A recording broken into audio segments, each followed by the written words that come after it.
Ooh, spooky. I'm doing the Spookathon readathon, and that means that I'm reading certain books for certain challenges, and I will leave my original video down in the description so you can see what books I picked and what those challenges were. I'm going to do all my thoughts as I go along, as I read them in like a vlog thing, and I have been reading tonight Brian Coldrick's Behind You, and it was not what I expected. I thought it was going to be short stories with pictures, but each one is actually a picture with a single sentence. And the first maybe two, I thought, it's okay, I'm not sure about this. But then I kind of realised something as I went on. So this is the cover, and there's an introduction by Joe Hill. Rather than just flipping through the pictures and going, that's quite nice, that's nice, it's best to, read the sentence obviously first. The new school was cold and vast, and it was empty. Where were the other pupils, and where were the teachers? And rather than just flipping to the picture and then flipping to the next one, let it settle for a minute. Just by letting it settle for a minute or two, you allow the potential story and things that you may not have noticed to come to the fore. Say it's in speech marks, you assume that the sentence is spoken by the human, but then you become not so sure the more you look at it, and you realise that it could relate to either one, the person or the spooky thing. So this is a good example. This would be the best Halloween party ever. Every kid in the neighbourhood had been invited. And then you flip to that, and originally I'd kind of thought, oh yeah, that's okay, it's a spooky thing at the window, a girl at a party. But the more you think about it, the more you think, so have all of the kids in the neighbourhood been eaten? Did they just all come round to watch her being eaten? Like, what's the background here? And that's the fun of these, I think. Your brain takes a minute or two to take in an entire scene. She didn't regret doing it, she regretted getting caught. Now she was stuck in detention with the freaks. And I flipped over and I saw her in the class with the girls, and I thought the girls are spooky. And then I noticed the figure, and I thought, what's the figure holding? And it took me a second or two to realise that the strings, she's in a class with mannequins led by this being. This is great. She didn't mind scary stories, but Graham's story was too scary. Why was it set in her house? And then you flip over, kid listening to Granny's story, and then I realised there was a figure, and I thought, so there's a figure behind the grandma telling the kid the story. And then I thought, oh no, hang on, grandma's asleep. So who's telling the story? This one is telling a story in her voice to the kid about him or her, whatever, and what they're going to do. Ooh. According to Joe Hill's introduction, Behind You started off as a Tumblr blog, so I thought it would be interesting if we had a little look. I do love the internet. I say this all the time. The internet is a wonderful and terrible place. The way that we used to tell stories around campfires as Stone Age people, we're constantly finding new ways of doing it. This is the blog. There's also a website, and they move. They're animated. Ooh. Which is really cool.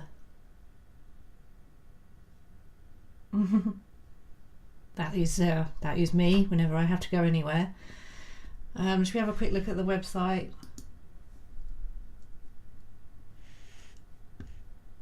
I wonder what he's about then. Krampus. And he's a cute little Krampus.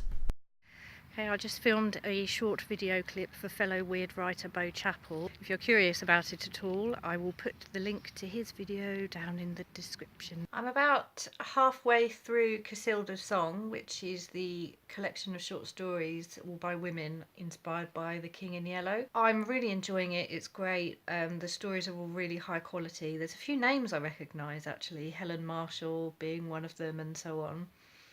And another two names I recognise had a really interesting take on the story. The King in Yellow by Robert W. Chambers was during the Belle Epoque in, I mean, it's in America, but it's that kind of era. And it very much focuses on the beauty of these people's lives, which is invaded and destroyed by the sickly presence of this being from whatever world, whatever dimension, the King in Yellow.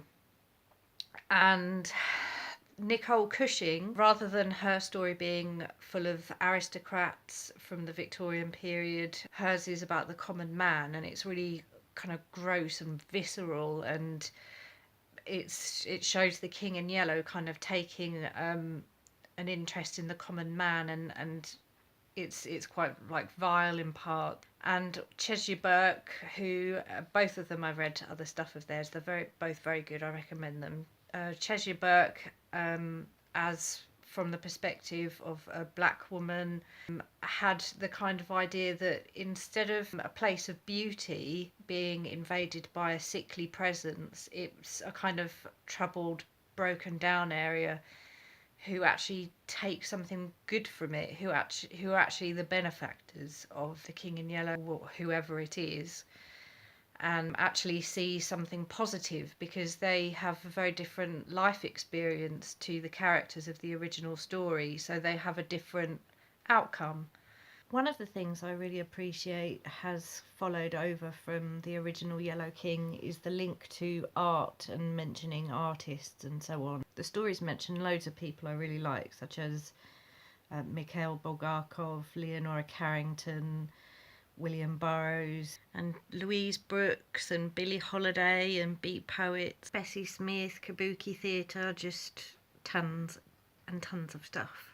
We're off to the Railway Hotel, the vegan pub, because I've got a writers group, so we're going to meet up and talk about writing and then do some writing. We all met at the writers retreat that I won the place at in Southend, and I'm off to meet them now.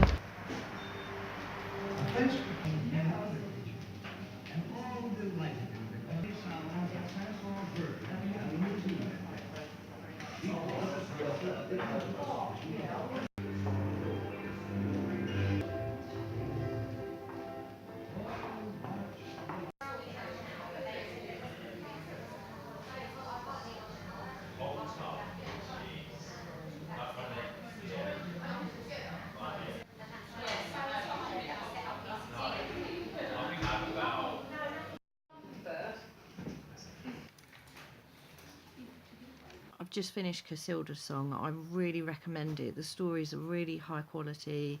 Some are set in the present day, some are set in the past. There's a strong theme of art and theatre running throughout. What with the original The King in Yellow being a play. Some are more abstract and some more figurative. That's an art word, which is wrong, but you know what I mean. Which kind of correlates between a heavy discussion that two characters were having in one of the stories that's set in New York about abstract and figurative art. And I really liked the last story as well. It really made me think of the Twilight Zone, with the punishment kind of fitting the crime, you know. And I love the Twilight Zone, and I really like these. Okay, so that's basically my wrap up. I didn't get to read the others. I didn't have time. I had stuff to do, and I'm actually not that quick at, you know, I'm always, my brain's always flitting to various things. But yeah, I liked both books very much, and you should read them.